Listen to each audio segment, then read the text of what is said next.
Adventures of Omanakuttan, ഇബ്ലീസ്, കള എന്നീ സിനിമകൾക്ക് ശേഷം രോഹിത് വിഎസ് സംവിധാനം ചെയ്യുന്ന ആക്ഷൻ ത്രില്ലർ ചിത്രമാണ് ടിക്കി ടാക്ക. ആസിഫ് അലി നായകനായി എത്തുന്ന ചിത്രം വമ്പൻ ബജറ്റിലാണ് ഒരുങ്ങുന്നത്. ആസിഫ് അലി ആരാധകർ ഏറെ പ്രതീക്ഷയോടെ കാത്തിരിക്കുന്ന ചിത്രത്തിന്റെ എഴുത്തുകാരിൽ ഒരാളായ നിയോ കൃഷ്ണ പങ്കുവച്ച പോസ്റ്റാണ് ഇപ്പോൾ ചർച്ചാ വിഷയമാകുന്നത്. ചിത്രത്തിൽ നസ്ലിൻ ഒരു പ്രധാന വേഷത്തിൽ എത്തുന്നുണ്ട്. ഗാഡ്ബി മീറ്റേഴ്സ് ഡെവിൻ എന്ന ക്യാപ്ഷനൊപ്പം നസ്ലിന്റെ ചിത്രവും പങ്കുവച്ചുകൊണ്ടാണ് നിയോഗ് നടനെക്കുറിച്ചുള്ള പോസ്റ്റ് പങ്കുവച്ചത്. ചിത്രത്തിൽ നസ്ലിന്റെ കഥാപാത്രത്തിന്റെ പേര് ഗാബ്രി എന്ന് സൂചന. ജോൺ ഡേവിഡ്സൺ എന്ന ആസിഫ് അലിയുടെ കഥാപാത്രത്തിന്റെ പേര്. നസ്ലിനെ നായകനാക്കി പുറത്തിറങ്ങുന്ന പ്രേമലു രണ്ടാം ഭാഗം അണിയറ പ്രഖ്യാപിച്ചിരുന്നു. എന്നാൽ കഴിഞ്ഞ ദിവസത്തിൽ നടന്ന അഭിമുഖങ്ങളിൽ ചിത്രം വൈകുമെന്ന് സിനിമയുടെ നിർമ്മാതാവായ ദിലീഷ് പോത്തൻ വ്യക്തമാക്കിയത്. ഇതിനു പിന്നിലെ സമൂഹമാധ്യമങ്ങളിൽ നസ്ലിനെതിരെ വലിയ വിമർശനങ്ങൾ ഉയർന്നു.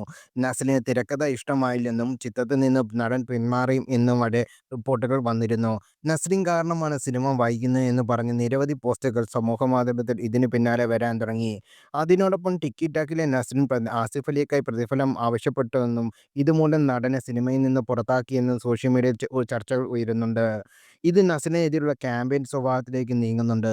ഇതിന് മറുപടിയെന്നോണമാണ് ഇപ്പോൾ നിയോഗിന്റെ post. Hate is gone hate എന്ന ഹാഷ്ടാഗ് നിയോഗിന്റെ പോസ്റ്റിൽ ഉൾപ്പെടുത്തിയിട്ടുണ്ട്. ഒരു പക്കാ മാസ് ആക്ഷൻ ചിത്രമായിരിക്കും ടിക്കി ടാക്ക എന്നാണ് സൂചന. നേരത്തെ പുറത്തുവന്ന ടീസർ നൽകുന്നത്. പ്രേക്ഷകർക്ക് നല്ലൊരു തിയേറ്റർ എക്സ്പീരിയൻസ് നൽകണമെന്ന ഉദ്ദേശത്തോടെ ഒരുക്കുന്ന സിനിമയാണ് ടിക്കി ടാക്ക എന്നും തന്റെ KGF എന്ന് വിശ്വസിക്കുന്ന ചിത്രമാണ് അതെന്നും ടിക്കി ടാക്കയെക്കുറിച്ച് ആസിഫ് അലി ഒരു അഭിമുഖത്തിൽ പറഞ്ഞത്.